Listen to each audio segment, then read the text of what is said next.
Bonsoir mes amis investisseurs, comment allez-vous? Je vais voir qui est dans les chats. Bonsoir tout le monde. Bienvenue au douzième épisode du défi Dollar Master. C'est un défi d'investissement sur YouTube. On a commencé le 8 mars et on va jusqu'au 21 mars, donc les lundis. On va terminer les défis avec les derniers achats des 10 000 dollars que j'ai fait sur les marchés américains. Bienvenue tout le monde. Je viens sur la présentation. Je vais savoir qui est là. Sophie est là. Elio, MC, Alain, Bernard, Taina, Porsche, comme toujours. Bonsoir, ça fait plaisir de vous voir ici. Donc, petite présentation comme toujours. Je m'appelle Michael Harvaneda, je suis ingénieur, analyste financier. Si vous tombez ici sur cette vidéo pour la première fois, inscrivez-vous sur la chaîne si vous voulez recevoir du contenu de long terme, d'investissement avec les biais des partenaires. On va être partenaire des belles sociétés. Donc, je suis là pour partager le maximum possible de contenu de finances, d'éducation financière, toujours sur les long termes. Les défis dans le master, il a commencé le 8 mars et on va aller jusqu'au 21 mars, donc 14 jours sur YouTube, gratuit à 20 h. Je suis là pour vous expliquer, pour vous parler des concepts des finances et pour trouver des belles sociétés dans les marchés, des sociétés qu'on veut être partenaires sur le long terme. Du deuxième au 14e live, le contenu sera disponible pendant 48 heures sur YouTube et après, vous avez pas les vidéos encore disponibles. C'est pour ça que c'est un défi. C'est un défi pour vous attirer attention d'être ici en ligne à 20 heures pour apprendre. Et s'il y a quelques problèmes, vous pouvez même regarder un peu en diffusion. Ok? Donc, restez avec moi. Et si vous voulez ne pas rater encore plus de contenu, vous pouvez recevoir les books dans la master d'analyse fondamentale d'action du marché américain, les books d'analyse fondamentale d'action qui expliquent les ratios de la bourse, comment commencer à analyser les sociétés dans la bourse. Vous allez recevoir la liste d'analyse d'action choisie et la playlist des lives. Pour ça, vous avez la newsletter dans la master. C'est la façon que je possède pour communiquer les changements de portefeuille, les nouveaux achats, vous envoyer des informations. Et aussi, vous avez les liens du groupe WhatsApp et du Telegram dans la description. Ce sont les moyens où je vais utiliser pour contacter vous si j'ai quelques achats à faire, des informations par rapport aux marchés américains. Donc, restez connectés. Si vous avez raté quelques lives, si vous ne trouvez pas sur ma chaîne YouTube, vous allez trouver dans la newsletter dans la master, vous allez recevoir un mail automatique avec les liens de la playlist des lives. OK? Bon, le sujet d'aujourd'hui, c'est l'analyse du marché USA Small Cap. Donc, hier, on a fait une analyse de SP500. On a comparé notre portefeuille avec l'SP 500. Aujourd'hui, on va faire plutôt la même chose, mais avec les biais des Small Cap. C'est quoi un Small Cap? C'est une petite capitalisation. Donc, Small en anglais ça veut dire en français petit. Cap vient de capitalisation. Donc, combien la société vaut dans la bourse. Donc, les Small Cap, c'est un sujet que j'aime bien. La majorité de mon argent, de mon portefeuille personnel, c'est investi sur des petites capitalisations. Donc, c'est le sujet d'aujourd'hui. Je vais vous donner quelques chiffres, vous montrer quelques chiffres du marché américain. Et à la fin, je vais parler des small cap de notre portefeuille et du dernier achat que je compte faire lundi. Ça marche? Est-ce que tout le monde est prêt ici? Est-ce que tout le monde a déjà liké la vidéo? Pour ne pas oublier, ça aide beaucoup la chaîne sur les long termes pour que tout le monde puisse connaître plus la chaîne. Ça arrive à des personnes qui n'ont jamais vu une seule vidéo de la chaîne. Ça marche? Bonsoir Franck, Xavier, Lise, Jean-Marc. Ça fait plaisir de vous voir ici. On est presque à la fin du défi dans la master. Donc demain, on a un live super spécial aussi avec les résumés et surtout les critères qu'on va analyser les critères qualitatifs et subjectifs des sociétés. On va discuter un peu et comment former un portefeuille, pourquoi j'ai décidé de mettre cette quantité d'actions. Donc on peut les résumer de tout ce qu'on a discuté pendant les derniers lives. Ça marche? Bon, entre 2001 et 2017, ici, on a les comportements des big versus les small cap sur les marchés américains. Donc, si on considère les marchés sur les marchés globaux, pardon. Si on considère les marchés globaux en investissement des 1000 dollars, il a gagné entre 2001 et 2017, il est transformé en 1438 dollars. Et sur les global small cap, donc les marchés des small cap global, ça s'est multiplié presque par 3, Mais il y a des nuances. Toujours, on a la tendance de dire que les small caps sont les sociétés les plus gagnantes, les petites sociétés sont les plus gagnantes sur le long terme.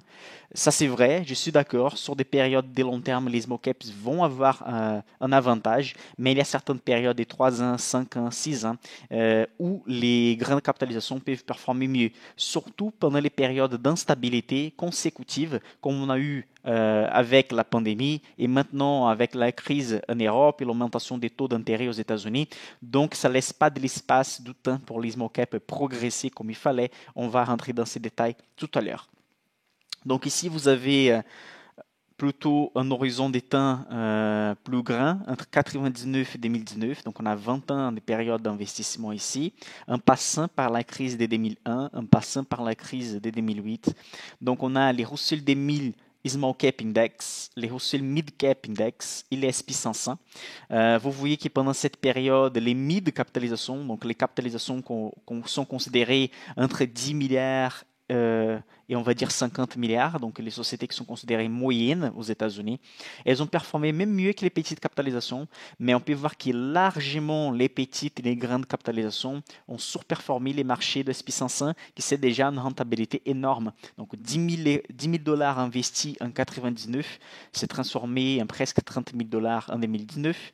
Quelqu'un qui a mis sur un indice, a investi sur un indice small, a rentabilisé jusqu'à 44 000 dollars, donc a fait une multiplication par 4, et quelqu'un qui a placé sur les mid, multiplication par 5, donc ce n'est pas négligeable la différence sur les longs termes. Okay?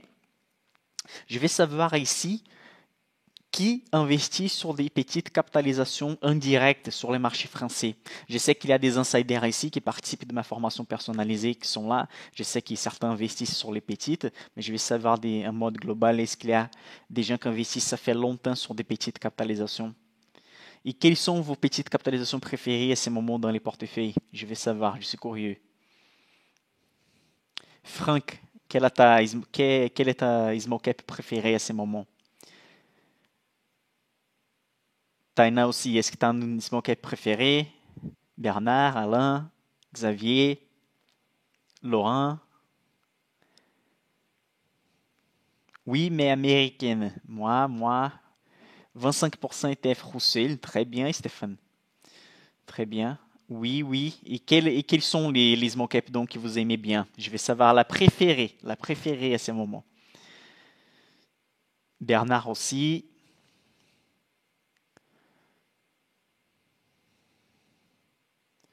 Alboud, ok. Katana, classique. Je pensais pas, mais Katana, quand j'ai fait mon portefeuille plutôt avec les biais small cap en 2018, Katana, c'est la société qui a mieux performé dans mon portefeuille depuis. Je l'ai acheté, commencé à acheter à 2 euros et 20 centimes. Après, j'ai renforcé un peu à 3 euros. Actuellement, elle cote à plus qu'il est double de cette valeur déjà. Nubank aussi, je possède un peu. Très bien. Corsair. Albioma, très bien. Je possède Albioma aussi, ça fait longtemps. Mais j'ai fait une bêtise avec Albioma. J'ai allégé avant. Si je pouvais revenir, j'allais pas alléger à l'époque. Il fallait juste partir vers les hauts. Mais je l'ai trouvé un peu surpondéré, un peu surévalué en époque. Mais elle continue dans mon portefeuille. C'est une très belle société. Très bien, très bien. C'est bien de savoir ce que vous pensez. Moulin Vest. Ah, très bien. Moulin Vest, c'est une société aussi super performante. A fait très bien dernièrement. Bon, ici c'est super cool de voir ces graphiques-là. J'ai pris des Google Finance aujourd'hui. Donc c'est l'SP500 versus les Russell 2000. Donc l'SP500, les grandes sociétés, les Russell 2000, les petites sociétés. Et on voit que sur les 5 dernières années, l'SP500 a performé beaucoup mieux que les Russell 2000. Donc l'SP500 a fait 90% de rentabilité, les Russell 2000 54%. Donc c'est pas négligeable la différence. Mais vous voyez qu'en 2017, les deux ont performé plutôt, ils ont fait la même chose. En 2019, fin 2018, il a eu une petite baisse dans les marchés. Après, les SP500 commençaient à performer un peu mieux. On a eu la pandémie. Et après la pandémie, vous avez entre les deux flèches rouges, qui est la courbe en jaune, elle est montée beaucoup plus rapidement que la courbe en bleu. Donc, vous voyez que les Russell 2000, sous la deuxième flèche, les deux marchés ont fait la même rentabilité en 2021. Mais juste après, à la fin 2021, on va dire début 2021 et maintenant jusqu'à la fin 2021, en arrivant 2022, on a eu que les marchés est instable. Et donc, pendant les périodes instables, les grands fonds d'investissement et la majorité d'investisseurs vont alléger ou garder les gains sur les petites sociétés. Ils vont en fait garder les grandes sociétés ou réinvestir un peu et renforcer les grandes sociétés. Donc, toujours pendant les crises, les small caps vont baisser plus que les grandes capitalisations. C'est presque comme une règle. Mais pendant les périodes haussières, les small caps ont la tendance de performer mieux que les grandes capitalisations. Il y a certaines époques que ça ne fonctionne pas comme ça, mais dans la majorité des cas. Et si vous étudiez les marchés les marchés small versus les marchés des big capitalisations, vous allez voir que sur des périodes de 10 ans, c'est presque impossible de trouver une période de 10 ans où les small ont performé pire que les grandes capitalisations. Mais sur des périodes de 3 ans, 5 ans, c'est très facile de voir ces comportements, surtout sur des périodes compliquées, comme celle qu'on vit maintenant. Donc, vous voyez que sur les 5 dernières années, les grandes capitalisations ont largement battu les Russell 2000, surtout que dans les Russell 2000, on a plutôt des sociétés de finances, santé et après des technologies. Sur les SP500, on a plutôt la technologie qui pèse les plus. Et on sait que pendant la pandémie, justement, ce sont les sociétés des technologies qui ont gagné plus d'argent parce qu'en fait, on a été un peu obligé de travailler en ligne, d'acheter les choses en ligne. Donc, les marges des sociétés de tech, c'est plus élevé. Donc, ça explique aussi un peu cet écart-là. Mais je voulais arriver ici pour vous montrer justement ce que j'ai parlé tout à l'heure. Donc la courbe en orange, c'est la rentabilité annualisée des small cap et en bleu, la rentabilité annualisée des grandes capitalisations. Et vous voyez qu'en orange, pendant les périodes de baisse de marché, comme les débuts des années 90, en 2001, et en 2008, vous avez des baisses de la courbe orange, surtout, mais aussi de la courbe en bleu. Ce sont les périodes de crise. Donc, pendant les périodes de crise, la rentabilité, les retours moyens annualisés, ils diminuent. Ça veut dire, vous voyez que la courbe en orange, elle baisse plus que la courbe en bleu. Donc, la rentabilité des small caps baisse beaucoup plus pendant les périodes de crise. Donc, ça veut dire que les small caps, comme j'avais dit, vont baisser plus. Okay? Elles sont moins rentables pendant les périodes de crise. Et pendant les périodes de hausse, entre les crises, les marchés small cap, il est beaucoup plus haussier. Sauf que vous voyez que depuis 2009, les marchés small cap, ils gagnent toujours, comme j'avais dit, mais avec un écart moins important. Parce qu'on a eu beaucoup plus des situations instables après 2008. Donc, on a eu les problèmes avec la Grèce, en Union européenne entre 2011 et 2013. Après, on a eu des baisses des taux d'intérêt aux États-Unis consécutifs, ce qui a aussi fait les marchés penser qu'on vivait dans une bulle. Après, ça arrivait la pandémie, maintenant les conflits en Europe, l'augmentation des taux d'intérêt aux États-Unis. Donc l'écart a diminué, mais largement les small caps surperforment les marchés. Sans oublier qu'il y a des small caps qui deviennent géantes, elles vont sortir de l'indice de référence. Donc, il y a les plus vainquantes des small caps, les meilleures des meilleures small caps, elles deviennent larges, elles deviennent des grandes capitalisations. Donc, en fait, on va perdre cette rentabilité dans les indices small cap. On verra ça tout de suite. Okay? Donc, vous voyez que pendant les périodes des hausses, les small caps performent beaucoup mieux. Ici, c'est un graphique que j'ai fait avec les données du CAC et du CAC Mid-Small depuis 1999. Donc, on a ici que les CAC Mid-Small performent beaucoup mieux que les CAC 40.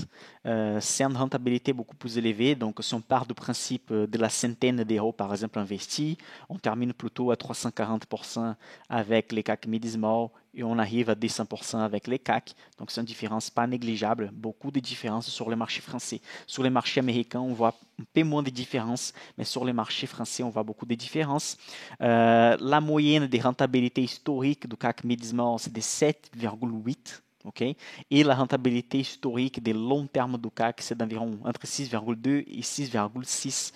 Ça dépend de la période qu'on regarde, mais si on prend les 20 dernières années, ça va être plutôt comme ça. Donc cette différence des 1%, 1%, 5%, ça fait beaucoup de différences sur les longs termes. Donc imaginez combien de pourcents ça rentabilise de plus sur les longs termes. Okay? Ici, c'est super intéressant à analyser. J'ai pris les MSCI USA Small Cap, donc les small cap américaines dans la première ligne, les MSCI USA, donc l'indice classique du marché américain qui a plus de 600 sociétés dedans. C'est comme si on va considérer les SP500 plus une centaine de sociétés. Ok, donc c'est un peu plus large que les SP500. Et dans la troisième ligne, on a les mondes small cap. Donc ça veut dire qu'on a la répartition mondiale des small cap. Évidemment que les marchés américains, c'est le marché qui pèse le plus. Après, on a la rentabilité. Ok, donc par exemple, tout à droite, on a la rentabilité annualisée moyenne depuis les années 2000. Donc vous voyez que les MSCI USA Small Cap a fait 10,18% par an depuis les années 2000. Les marchés des grandes capitalisations ont fait 7,94%. Et les mondes Small Cap 9,64%. Déjà, on arrive à une conclusion. La conclusion, c'est la suivante. Depuis les années 2000, ou sur les très longs termes, 22 ans d'investissement, les marchés small cap sont plus performants que les marchés des grandes capitalisations. C'est ça qu'on vient de discuter tout à l'heure. On sait ça. Sur des périodes énormes, les small caps vont battre les indices des grandes capitalisations. Dans ces cas, par une différence de plus de 2%. C'est que c'est énorme. Si on regarde les marchés américains des grandes capitalisations, que c'est la deuxième ligne comparée au monde small cap, on voit quand même que les mondes small cap a performé mieux aussi. C'est que c'est logique parce que les small cap ont la tendance de performer mieux. Mais si on compare la première et la deuxième ligne, la première et la troisième ligne, on voit que les marchés américains des small cap a une performance de 0,5%, 0,5% plus élevé que les world, les mondes small cap. Donc ça veut dire que les sociétés américaines small cap, depuis les années 2000, ils ont eu la tendance de performer un peu mieux. Qu'est-ce que ça donne si on regarde la rentabilité sur les 10 dernières années, donc 2022 et 2012? Les small cap, dans la première ligne, vous voyez qu'elle a fait 12,49%. Les marchés américains des grandes capitalisations ont fait 14%. Donc vous voyez là que les marchés américains ont fait plus, surtout si on considère cette récente baisse de marché. Et les World Small Cap a fait 10. Sur les 5 dernières années, on continue avec la même tendance. Les marchés des grandes capitalisations ont performé mieux, a fait 15 contre 11 des small cap. Sur les 3 dernières années, les marchés des grandes capitalisations à nouveau a gagné. Et si on regarde sur la dernière année, c'est large la différence des grandes capitalisations. Les small cap ont presque rien fait, 0,5%, et les grandes capitalisations américaines ont fait 14%. Donc il ne faut pas oublier qu'une fois qu'on parle des grandes capitalisations, les principales sociétés de l'indice sont Apple, Microsoft, Google, Meta, Visa, Mastercard, PayPal, etc. Donc c'est sûr, ce sont les grandes sociétés américaines qui ont en fait remporté la majorité des rentabilités des ETF monde, des ETF USA, etc. OK? Bon, ici, c'est une page du livre What Works on Wall Street, donc ce qui fonctionne, ce qui marche à Wall Street, un livre que j'ai montré dans un autre live. Et ici, on a la rentabilité historique des small cap entre 63 et 2003. Donc, vous voyez la ligne grisée à la moitié du tableur là. Okay? Donc, sur la première colonne, Geometric Average, c'est la rentabilité moyenne annualisée. Donc, ça veut dire qu'entre 63 et 2003, les small cap, ils ont fait en moyenne par an 12,57%. Donc, si on ajoute des critères de l'analyse fondamentale, soit on peut améliorer un indice small cap, soit on peut faire un indice small cap performer pire que l'indice classique. Donc, imaginez maintenant les Russell 2000. La question que les livres se posent, c'est la question suivante. Est-ce qu'on peut améliorer les Russell 2000? Est-ce qu'à la place d'acheter les Russell 2000, on peut faire mieux? Donc, il considérait ici small stocks, donc toutes les petites sociétés de marché américain, okay, entre 63 et 2003. Comment on pourrait améliorer cet indice-là? Donc, ils ont commencé à étudier certaines stratégies. Ils ont dit, on va choisir quelles sociétés sous-valorisées. On va choisir quelles sociétés avec les ROI élevés. On va choisir quelles sociétés avec un prix sur cash flow ou un prix sur trésorerie pas élevé. Donc, ils ont fait plein de tests avec les données des 63 jusqu'à 2003. Et ils ont arrivé à certaines conclusions. Certains types de stratégies vont surperformer l'indice classique, ils vont faire mieux. Okay? Donc, par exemple, tout ce qui est en dessus des small cap grisés sont des stratégies qui ont fonctionné a priori mieux. Donc, par exemple, je vais montrer la première ligne, ça veut dire quoi? Acheter des petites capitalisations avec prix par rapport aux chiffres d'affaires inférieur à 1 Et on va acheter les 50 sociétés avec les meilleurs momentum des 3 mois, 6 mois ou 12 mois. Donc vous voyez que pour un particulier, c'est compliqué d'appliquer cette stratégie. Il faut être tout le temps en train de regarder les marchés, etc. Donc, on dit que certaines stratégies que les livres montrent sont des stratégies plutôt pour les fonds d'investissement qui peuvent utiliser des automatisations où les frais sont plus réduits, etc. Mais sur la deuxième ligne, avec la performance déjà des 16% par an, on trouve une stratégie intéressante. Acheter 50 petites capitalisations où les prix par rapport à la trésorerie est les plus petits possible. Ça, c'est une stratégie donc qui surperforme les marchés sur le long terme. Troisième ligne, il dit, si on achète dans un portefeuille 50 petites capitalisations avec les PR moins élevés, on arrive à battre les marchés aussi. Donc il y a plein de stratégies qu'il montre qui arrivent à battre les marchés. Une question que les livres se posent aussi, c'est intéressant, c'est qu'est-ce qui se passe si on mélange les stratégies? Par exemple, on mélange les ratios de rentabilité avec une faible valorisation. Donc il y a des nuances. Ce n'est pas toujours, par exemple, qu'ajouter un critère va améliorer la stratégie. Par exemple, en dessous de la ligne grisée, vous allez descendre 1, 2, 3, 4, 5 lignes de la ligne grisée. Vous allez trouver une ligne ici, je vais avec la souris là, comme ça vous pouvez voir ici. Small Stocks, 50 Best ROI. Donc, Small Stocks, c'est petite capitalisation, avec les 50 sociétés avec les meilleurs retours sur capital propre. Et vous voyez qu'à la place d'acheter, par exemple, les Russell 2000, si on achète dans les Russell 2000 les 50 sociétés avec les meilleurs retours sur capital propre, juste un critère, en fait, on ne va pas gagner de marché. Donc, ils ont aperçu ça. Et juste en dessous, on voit une ligne aussi qui dit, si on achète les 50 sociétés avec les PR plus élevés, on ne va pas battre les marchés. Ça, c'est un peu logique puisqu'on va acheter des sociétés survalorisées. Mais pourquoi acheter les 50 sociétés avec les meilleures rentabilités sur capital propre dans l'indice ne va pas surperformer le marché? Parce qu'il y a des choses cachées dans un ROI élevé. Si une société possède beaucoup de dettes, ça va augmenter le niveau des ROI, le niveau des capitaux propres. Si vous n'avez pas raté les lives numéro 7, vous savez que la dette impacte le niveau de rentabilité du retour sur capitaux propres, parce que les capitaux propres, c'est les actifs moins les passifs. Donc les passifs sont les dettes, et donc si on change la valeur de la dette, ça peut en fait tricher la valeur du retour sur capitaux propres. Donc si on regarde seulement un indice, un ratio, on peut avoir en fait une rentabilité inférieure à celle de l'indice classique. C'est pour ça qu'a priori, pour investir sur les petites capitalisations, on va toujours regarder les retours sur les capitaux propres ou les ratios de rentabilité, mais on va analyser aussi les ratios des dettes et on va s'assurer que la société elle est faiblement valorisée ou sa valorisation est inférieure à celle du marché. Comme vous voyez, dans les meilleures performances des small cap, on a toujours des sociétés sous-cotées. Et si on ajoute les critères des sous-cotés plus une rentabilité et P des dettes, on va nous assurer on va être plutôt sûr que la performance va être minimum comme celle du marché sur les très longs termes. Okay?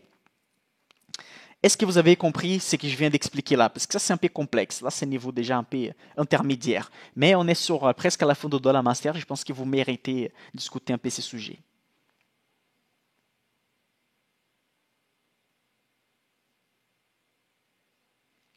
Alain, si on a un ETF Russell 2000 et MSCI USA, un small cap qui grandit vers mid, puis big, va se retrouver dans le MSCI USA mécaniquement. Oui, si elle devient une grande société éligible à l'indice suivant, déjà, elle ne pourra pas faire partie de l'indice des petites. Donc, sûrement, elle va monter dans un indice. Et elle peut être dans les MSCI USA, sans doute. Okay? Parce que certains indices aussi, il va considérer la liquidité de la société, si elle est bien négociée, etc. Ce n'est pas seulement une question de taille, mais normalement, c'est automatique. Par exemple, dans les marchés français, c'est encore plus automatique. Si la société fait partie de l'indice small et elle devient grande, forcément, elle passe à l'indice suivant. C'est exactement ça que tu viens de dire. Ça marche? Cool, cool, cool. Donc, je pense que vous avez bien compris. Donc, c'est pour ça que je disais aussi dans les cours d'analyse fondamentale, attends, je vais changer juste l'écran vers moi. C'est pour ça que j'expliquais que dans l'indice, dans les cours d'analyse fondamentale, que c'était l'épisode 7, que regarder seulement un ratio d'analyse fondamentale, ce n'est pas une bonne stratégie. Parce que si on regarde seulement les retours sur capital propre, peut-être la société va être tellement endettée que cette rentabilité elle est grâce aux dettes que la société a fait, parce que comme ça, elle a ajouté de l'argent dans la société, elle a construit une nouvelle usine, etc. Sauf qu'après, elle n'aura pas d'argent pour payer la dette. Donc, c'est dommage de regarder seulement un ratio. C'est pour ça qu'on regarde plusieurs ratios pour voir dans la moyenne si la société elle va bien. Donc, on regarde un ratio de valorisation. Comme j'avais donné l'exemple de la boulangerie, par exemple. Est-ce que vous allez payer 1 million d'euros sur une boulangerie qui donne un résultat net annuel de 500 000? Normalement, oui, parce que dans 2 ans, on serait remboursé. Mais est-ce que donc on payerait 10 millions? Non, normalement non. Mais si la société, elle génère 500 000 euros net par an, mais elle fait une croissance de 50% par an, ça veut dire que l'année prochaine, c'est 750 000, après 1 million et quelques, après 2 millions, bah, dans ces cas, on peut payer même 10 millions. Donc, vous voyez qu'il faut considérer la croissance, il faut considérer la valorisation, il faut considérer la rentabilité, il faut considérer la solvabilité. Il y a aussi les critères subjectifs. Et les critères subjectifs, c'est personnel. Quand je parle personnel, peut-être vous n'êtes pas intéressé à un certain secteur, vous n'êtes pas d'accord avec ce que les PDG a fait, vous n'êtes pas d'accord avec les passés de la société, comme par exemple Technoglass. Il a eu plein de polémiques avant. Maintenant, ils ont une table des directeurs séparés, indépendants de la société pour juger les futurs de la société, etc. J'ai décidé de donner une chance à la société avec cette modification, mais je ne vais pas la faire peser plus que 5% dans les portefeuilles. C'est pour ça que j'ai dit que c'est la société la plus risquée de portefeuille. Okay? Donc, des autres sociétés plus solides, je donne un peu plus de poids, ou des sociétés que je considère qui ont un avenir plus solide, ou ils ont plus de potentiel, je donne un peu plus de poids. Donc, il y a tous ces critères subjectifs. Et la finance, c'est cool parce que si je montre les mêmes données à des investisseurs ou à des analystes qui ont étudié, ils ont fait les mêmes diplômes, ont les mêmes âges, les mêmes expériences, les deux vont arriver à des conclusions différentes. Sinon, tout le monde ici allait avoir les mêmes portefeuilles. Et c'est pas exactement comme ça que ça fonctionne, parce que chacun a un niveau de revenus, un niveau d'aversion risque, un niveau de connaissances. Donc normalement, on doit tous avoir un portefeuille plutôt différent selon notre stratégie. Ça marche? Je reviens sur la présentation. Bon, c'est quoi les biais de la survie inversée? C'est justement ça qu'on a discuté ici, Alain. Donc, les indices des small et mid cap ont la tendance de sous-estimer leur rentabilité, car dans l'indice, nous ne pouvons pas compter avec la rentabilité des vainqueurs qui ont changé d'indice. Donc, ça veut dire que l'indice small a fait 12% par an. En fait, il y a un biais de la survie inversée. Dans la vraie vie, la rentabilité serait de 13, 14, 15, parce qu'en fait, les meilleures sociétés vont devenir des géantes et vont quitter l'indice. On va rester avec les autres petites. Donc, il y a un nom dans la finance pour ça. On appelle ça des biais de la survie inversée.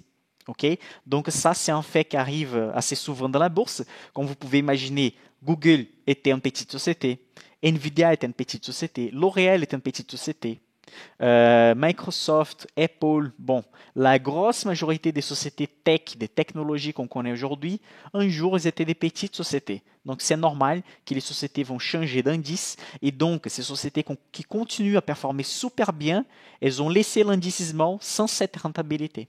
Okay? Est-ce que vous avez bien compris ces biais de la survie inversée? Est-ce que vous avez déjà pensé dans ces cas-là? Une belle petite société, elle devient géante et elle quitte l'indice. Donc l'indice va rater cette belle société. Il va rester avec les autres. Donc cette belle société va passer à l'indice des grandes capitalisations maintenant.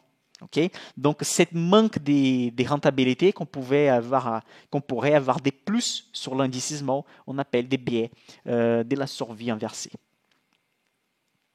Ça marche?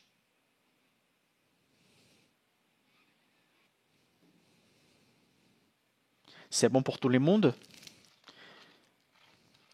Maintenant, je vais montrer un peu plus en détail notre portefeuille et aussi les portefeuilles, les petites capitalisations et les prochains achats possibles lundi que je vais faire dans les Dollar Master. Ça marche? Parfait. Donc ici, j'ai fait un comparatif hier. Je vous ai montré les ratios de marché américain pour mars 2022, donc actuel. Donc ici, j'ai comparé les small cap avec les SP500. Donc les PR des small cap, c'est tout un peu inférieur aux grandes capitalisations actuellement. Les trésoreries, c'est un ratio plus petit pour les small cap, c'est 15 contre 19. Donc ça, c'est bon, ça veut dire que les petites capitalisations ont plus de trésoreries. Il ne faut pas oublier que ces ratios plus petits, c'est mieux. ok? Parce qu'on va diviser combien la société elle vaut dans la bourse par la trésorerie. Donc, plus petit ça donne ces ratios, ça veut dire qu'on a plus de trésorerie. Donc, une société qui vaut 100 millions avec 10 millions de trésorerie, 100 divisé par 10, ça donne 10. Une société qui vaut 100 millions avec 20 millions de trésorerie maintenant, les doubles des trésoreries, les résultats, ça va donner 100 divisé par 20, ça va donner 5. Donc, plus de trésorerie, plus petit ces ratios. Donc, les sociétés ISMAO ont un peu plus de trésorerie. Les cours sur vente, c'est plutôt la même chose, mais un peu inférieur pour les small cap. Donc, ça veut dire qu'a priori, les small cap sont un peu moins valorisés. Okay? Par rapport aux ratios de rentabilité, par contre, les grandes capitalisations possèdent une rentabilité un peu supérieure. Donc, un retour sur capital propre de 12 contre 12,9 et marge nette de 9% contre la moyenne de SP500 de 12%. Les ratios de solvabilité, les petites sociétés sont petit peu plus endettées, 0,5%, 0,5% contre 0,4. Donc, mais ça fait pas beaucoup de différence. Tant que ces ratios est inférieur à 1, c'est bon. Donc, ça veut dire que dans la moyenne, le marché n'est pas trop endetté. C'est un niveau stable, un niveau acceptable des dettes. Okay? Donc, pour résumer, les petites sociétés sont un peu sous-valorisées par rapport aux grandes sociétés. Elles ont un peu moins de rentabilité et les niveaux des dettes, c'est plutôt la même chose. Okay? Peut-être cette sous-valorisation, c'est justement à cause de la rentabilité qui n'est pas plus élevée que les grandes sociétés. Il y a un autre problème avec les petites sociétés aussi, c'est qu'il y a beaucoup de petites sociétés négociées qui sont rentrées dans la bourse comme des promesses et en fait, elles ne génèrent pas encore de richesses. Ce sont des sociétés de biotechnologie, des sociétés dans des secteurs qui n'ont pas encore généré des résultats nets positifs. Okay? Donc ici, par exemple, vous pouvez voir une courbe qui montre les sociétés profitables et pas profitables. Donc des sociétés qui font des résultats positifs et des sociétés qui ne font pas des résultats positifs. Un vert clair, vous pouvez voir les sociétés qui sont profitables. Et vous voyez en fait que cette courbe, elle change beaucoup au fur et à mesure qu'on avance sur les années. Parce que normalement, pendant les années des crises, comme c'était le cas de la pandémie 2020, vous avez que 80% des sociétés small n'ont pas fait des résultats positifs.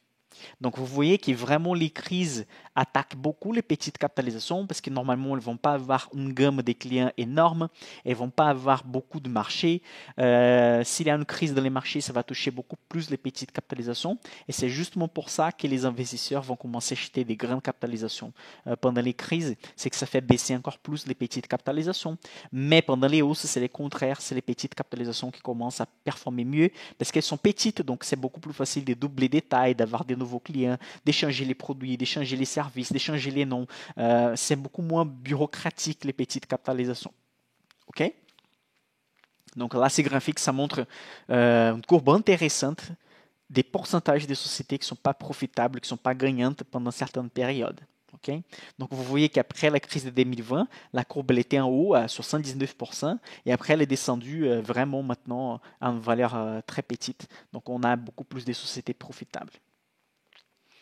Donc ici, j'ai choisi les petites capitalisations de portefeuille.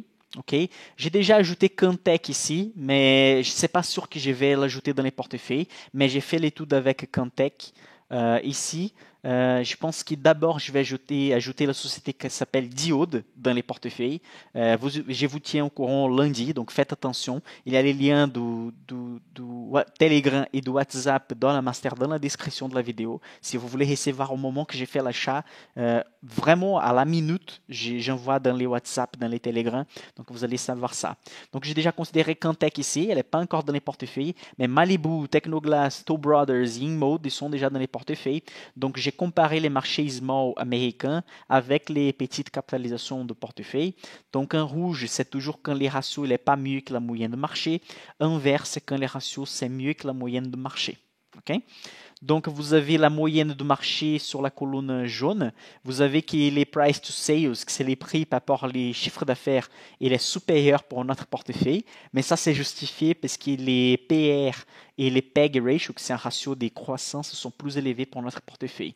Donc, on accepte payer une société avec une capitalisation par rapport aux ventes plus chères parce qu'on a une croissance a priori beaucoup plus élevée et on a plus de trésorerie aussi. Il y en a plus de croissance que Et on a plus de croissance que la moyenne du marché. Par rapport au niveau des dettes, on a plutôt la même chose, une petite différence de 4%, ça ne change rien. Et la marge nette est beaucoup plus élevée pour notre portefeuille aussi. Et la rentabilité également. Donc les ROI et la marge nette sont beaucoup plus élevés pour, cette partie de portefeuille dans la master. Il ne faut pas oublier qu'il ne faut pas qu'on regarde qui est comparé au marché small cap, parce que dans les portefeuilles, on a des grandes capitalisations aussi. On a l'un, la société des semi-conducteurs, on a PayPal et on a Meta qui pèsent énormément dans les portefeuilles. Les trois ensemble pèsent plus de 25% dans les portefeuilles. Et en plus, il y a des mid-sociétés, des sociétés moyennes, par exemple, comme Pentair, qui est dans les portefeuilles aussi, par exemple. Okay? Donc maintenant, je vais vous montrer, je vais juste parler une minute qui s'appelle publicité et club des valeurs avant que je vous montre les portefeuilles. Donc, n'oubliez pas que la préinscription d'Insider, ça commence les 22 mars jusqu'à 20h. Je sais qu'il y a certains ici qui font partie de l'Insider déjà. Ça fait plaisir. On va voir des nouveaux collègues qui vont arriver à la fin de ces mois. Donc, n'oubliez pas qu'on a la proximité, l'analyse personnalisée de vos portefeuilles. On a des lives des questions-réponses. On a des réponses complètes à 100% de vos questions posées. L'ajout régulier de contenu toujours actualisé selon les cycles de marché. Des lives dédiés à chaque groupe d'investisseurs. Donc, les groupes qui vont rentrer vont avoir des lives dédiés et que les anciens peuvent regarder avec aussi. Les anciens élèves de la formation, investisseurs de la formation peuvent l'avoir aussi. C'est la formation la plus complète du marché. C'est moi les propriétaires, c'est moi qui j'ai la créée. Et je peux dire ça parce que je connais les autres formations de marché et je connais tout ce que vous allez trouver. Et je vous assure que ça sera toujours la plus complète parce que toujours je vais actualiser les données. Toujours il y a des nouveaux contenus. Et on va parler des ETF, des cryptos, des obligations, tout ce qu'il faut pour avoir un portefeuille solide, peu importe votre niveau de risque.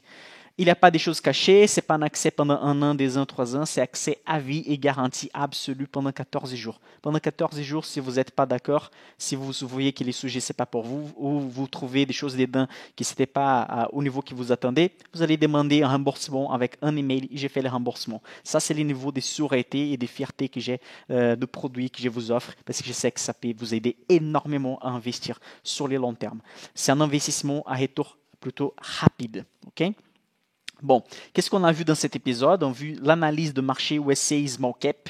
Donc, ça reste 2 épisodes pour les Dollar Master. Donc, les résumés et les critères d'achat qu'on a utilisés pour tous les portefeuilles, on verra demain à 20h. Et la conclusion et dernier achat les lundis. Donc, avant de terminer, je vais partager mon écran pour qu'on puisse revenir sur notre portefeuille et aussi que je puisse montrer une société qui sera ajoutée lundi, très probablement. Et je vais continuer un peu l'analyse, aller un peu à fond dans les bilans, dans les comptes des résultats, mais elle sera ajoutée dans les portefeuilles très probablement. Donc, je vais partager mon écran avec vous. Donc, vous voyez, la société elle s'appelle Diode, donc Diodes en anglais. C'est une société qui fait des produits de semi-conducteurs aussi. Donc, elle produit des semi-conducteurs spécifiques pour plusieurs industries, automobiles, pour des sociétés d'ingénierie, etc. C'est une société, donc je reviens sur la présentation ici, c'est une petite société cotée en bourse, ok. Donc, c'est un small cap. Donc, pour tous les marchés d'énergie dans le monde, vous allez trouver. Vous avez ici les résultats de la société sont super bons. Vous avez une croissance, un intérêt composé de 14% par an entre 2005 et 2021, donc en passant par la pandémie, en passant par la crise de 2008. Les marges augmentent aussi. Les gains donc d'exploitation fait qu'augmenter aussi en moyenne de 14 et 15% par an. Si je descends, il a les objectifs de la société. 1 milliard de capitalisation en 2010, donc ils ont arrivé à cet objectif. 1 milliard de chiffres d'affaires en 2017, ils ont arrivé à cet objectif. Il y a aussi des objectifs donc pour 2025 d'arriver à un chiffre d'affaires de 2,5 milliards. Donc ça veut dire qu'à partir de la valeur d'aujourd'hui, qu'ils ont fait 1,8 milliard. Donc ça veut dire qu'ils veulent augmenter 700 millions de chiffres d'affaires jusqu'à arriver en 2025. Donc, ça demande une augmentation environ de 14%, entre 10 et 14% par an. Donc, ce n'est pas une société qui va vous donner une rentabilité de 20% par an, mais c'est une société qui a déjà montré dans l'historique qui est super performante et les promesses qu'ils font sont plutôt des promesses réalistes et c'est ça que j'aime bien sur les sociétés qui sont plutôt réalistes. Donc, on a les marchés divisés entre l'automobile, l'industriel, la consommation, la communication et la computation. Donc, vous avez ici ce que font les semi-conducteurs semi-conducteurs. Bon, je suis ingénieur en électrotechnique, donc je connais un peu plus à fond la partie technique de la société. Mais dans la partie financière, la société possède des très bons ratios, une croissance dans presque tous les domaines d'activité, que ce soit l'automobile, que ce soit les portables, que ce soit les solaires aussi. Vous pouvez entrer dans les sites de la société, juste taper Diode Investor, donc investisseur, vous allez trouver les bilans résumés de la société. Et actuellement, la société a 100% de sa capacité de travail, donc c'est ce qui montre aussi un carnet d'ordre très élevé pour la société. Okay? Pour 2022, c'est presque sûr déjà tout ce qu'elle peut vendre. Ça marche? Donc ça, c'est une société que je compte ajouter dans les portefeuilles. Il y a une autre société aussi, c'est Cantech. C'est une société qui m'intéresse. Je suis en train d'analyser aussi. Juste la dette est augmentée plus l'année passée. Il faut que j'analyse pourquoi. Il y a Emi Homes, c'est une société immobilière qui elle fait les emprunts pour les clients et elle va vendre les maisons pour les clients. Donc, c'est les mixtes d'une société financière et d'une société immobilière. C'est un concept qui ça n'existe pas partout, donc c'est assez intéressant. Et c'est une société que j'étudie aussi à ces moments. Par rapport à notre portefeuille, je viens sur Avenue, c'est mon courtier que j'utilise ici, My Account. Vous allez voir que notre portefeuille pèse 7 695 $. EPAN, la société de taille moyenne, on a fait déjà presque 10%. Hop, ça charge pourquoi? Ah, j'ai cliqué, pardon. Je descends à nouveau. EPAN, presque 10%. Facebook, les groupes Meta, presque 6,64, presque 7.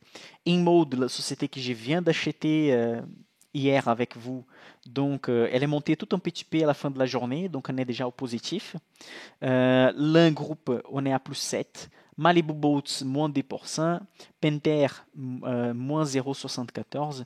PayPal, on a déjà à 14% de rentabilité depuis la semaine passée. Technoglass, plus 6,72%. Toll Brothers, 3,43%. Et Williams-Sonoma, presque 10% de rentabilité. Ce qui donne pour les... On n'a pas investi tout l'argent. On a environ 3 000 $ encore à investir. Donc, je vais renforcer quelques sociétés et faire un ou deux achats lundi. Et donc, on a déjà une rentabilité cumulée de 5,91% qui est pour la partie investie pour l'instant. Okay? Donc, on a une dizaine de sociétés pour l'instant. On va avoir 11 ou 12. Et je vais renforcer quelques sociétés ici. Par exemple, si j'ajoute MI Homes, qui c'est une société immobilière, je vais la faire peser 5% avec Two Brothers, parce qu'il y a une société immobilière ici. Si j'ajoute Diode, qui c'est une société des semi-conducteurs, je vais l'ajouter à 500 € aussi, parce qu'on a déjà l'un, qui c'est une société des semi-conducteurs aussi. Donc, je vais plutôt penser à ces binômes de secteurs dans les portefeuilles pour ne pas surpondérer beaucoup un seul type de domaine d'activité. OK?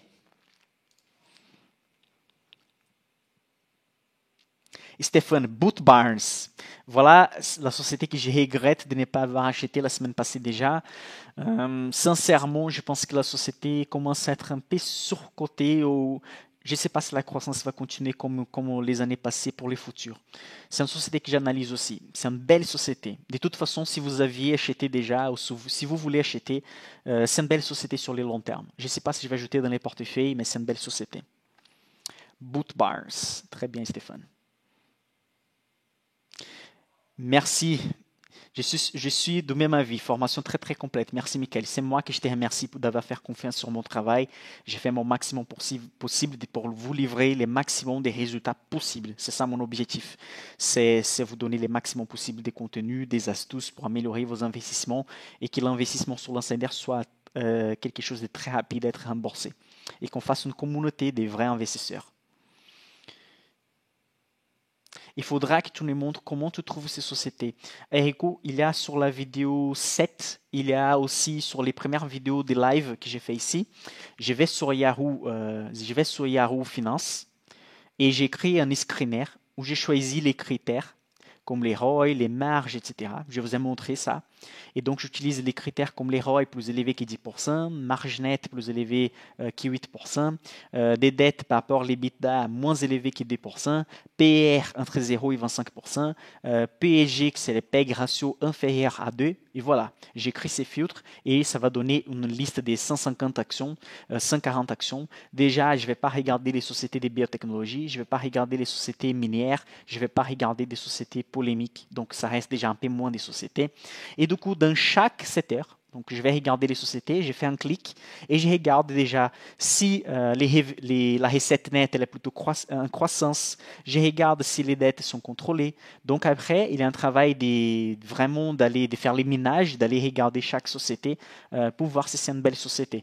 Donc déjà quand on crée les filtres, ça donne un peu de travail pour regarder les sociétés, mais vous imaginez qu'à partir de 3000 petites sociétés américaines, on arrive dans une liste d'une centaine de sociétés.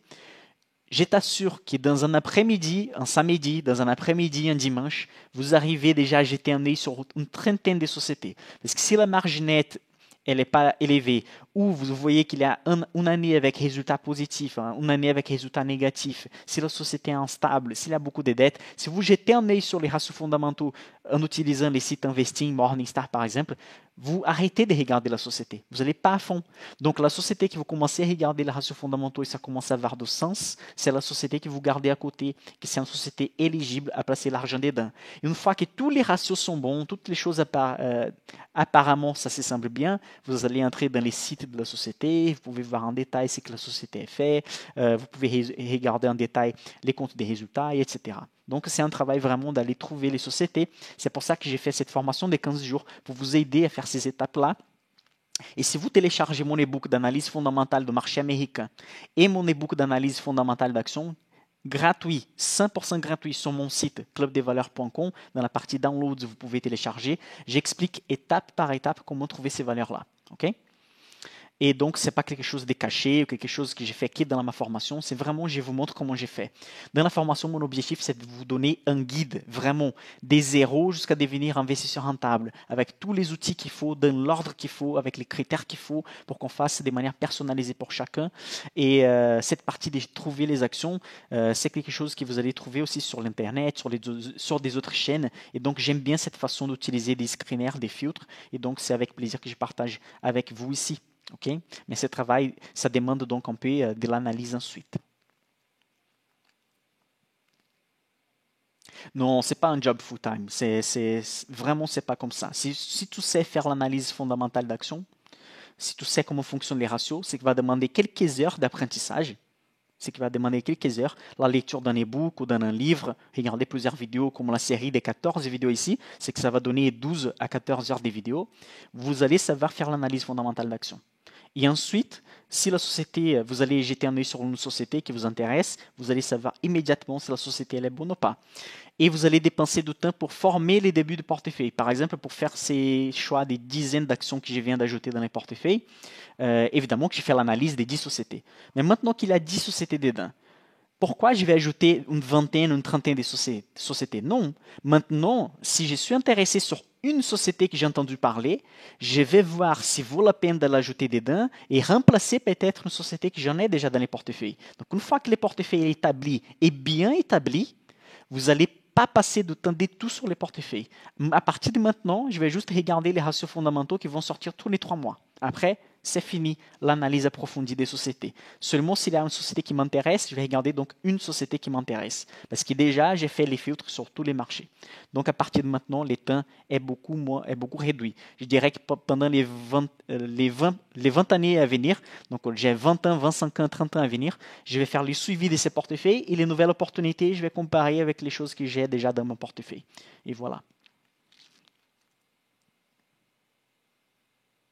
Tu pourrais prendre des actions chinoises, ça veut dire en utilisant les marchés américains. Pour être sincère, j'ai évité de choisir des sociétés argentines, brésiliennes, indiennes, israéliennes, chinoises à partir du marché américain. Je voudrais rester vraiment avec des sociétés américaines. Évidemment que certaines sociétés ici possèdent des activités ailleurs, font du chiffre d'affaires ailleurs, ou possèdent des propriétaires PDG avec des autres nationalités. Mais pour l'instant, ce n'était pas l'objectif. Mais on pourrait faire une séquence de live avec les marchés chinois, pourquoi pas, les marchés asiatiques. Il y a Dr Horton et Decker aussi qui sont dans la phase, sont dans l'analyse. Avec Dr Horton, ce qui me gêne, c'est la baisse qu'ils ont eu des ventes pendant certains semestres et je voudrais comprendre mieux pourquoi ils ont eu cette baisse. J'ai pas trouvé de données claires, donc je pense que c'était un facteur cyclique de marché. Il y a aussi Boot Barnes, il y a MI Home, il y a Cantech. Donc, ce sont 4 ou 5 sociétés que je suis là pour choisir quelle acheter. Je pense que je vais ajouter Diode, celle que je viens de vous montrer. Et il y aura encore des sociétés à ajouter. Donc, ça fait partie de mes sociétés éligibles. C'est pas mon objectif de mettre 15 sociétés dedans parce qu'après, l'objectif, c'est pas dépenser beaucoup de temps pour réviser tous les 3 mois les ratios fondamentaux. Je préfère plutôt placer entre 10 et 12 sociétés. Donc, c'est ça que je vais faire. À la fin, comme j'ai dit précédemment, avec les mêmes données, on ne va pas être d'accord par rapport aux choix. Peut-être si je vous montre les données des Boot Barnes, des Dr Horton et des Diodes, peut-être vous allez préférer Dr Horton. Mais moi, j'ai plutôt des biais d'aller sur Diode, peut-être parce que je suis ingénieur et je connais plutôt les demandes de marché et comment ça fonctionne la partie technique. Donc, il y a la partie des lettres humains, des choses que je ne peux pas effacer de ma tête, je ne peux pas effacer mes connaissances précédentes pour choisir la société. Peut-être que ça ne va pas être Diode la société la plus performante, ça va être Dr Horton par exemple ou Boot Barnes. Donc, quand j'ai fait cette séquence de live, je vous laisse clair tous les biais qui moi aussi je peux tomber dedans. Okay? C'est pour ça que vous devez choisir les sociétés par vous-même. Donc les sociétés que je conseille, c'est des sociétés que je pense que sont des bonnes sociétés, mais c'est à vous de voir si la stratégie, si les modèles d'investissement, si les caractéristiques de cette société tombent bien dans votre portefeuille. Okay?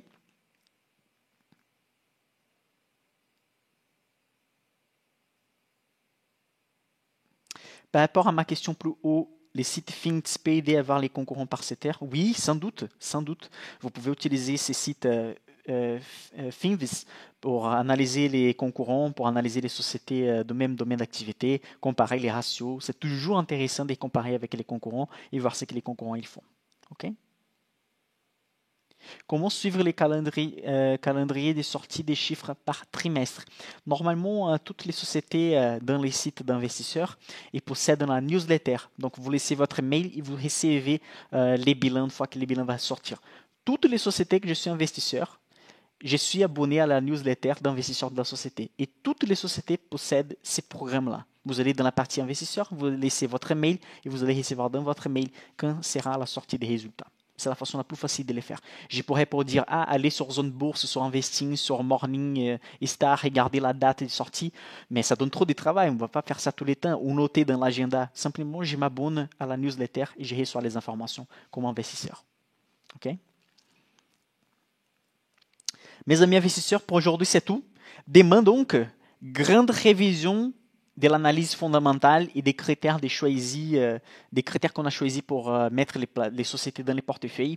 Donc, n'oubliez pas, demain à 20h, ici sur YouTube, on continue. On est presque à la fin de Dollar Master. Je félicite tous ceux qui sont ici dans un samedi soir et demain sur un dimanche soir pour terminer cette série de vidéos. Je vous dis excellente soirée. Profitez bien votre week-end.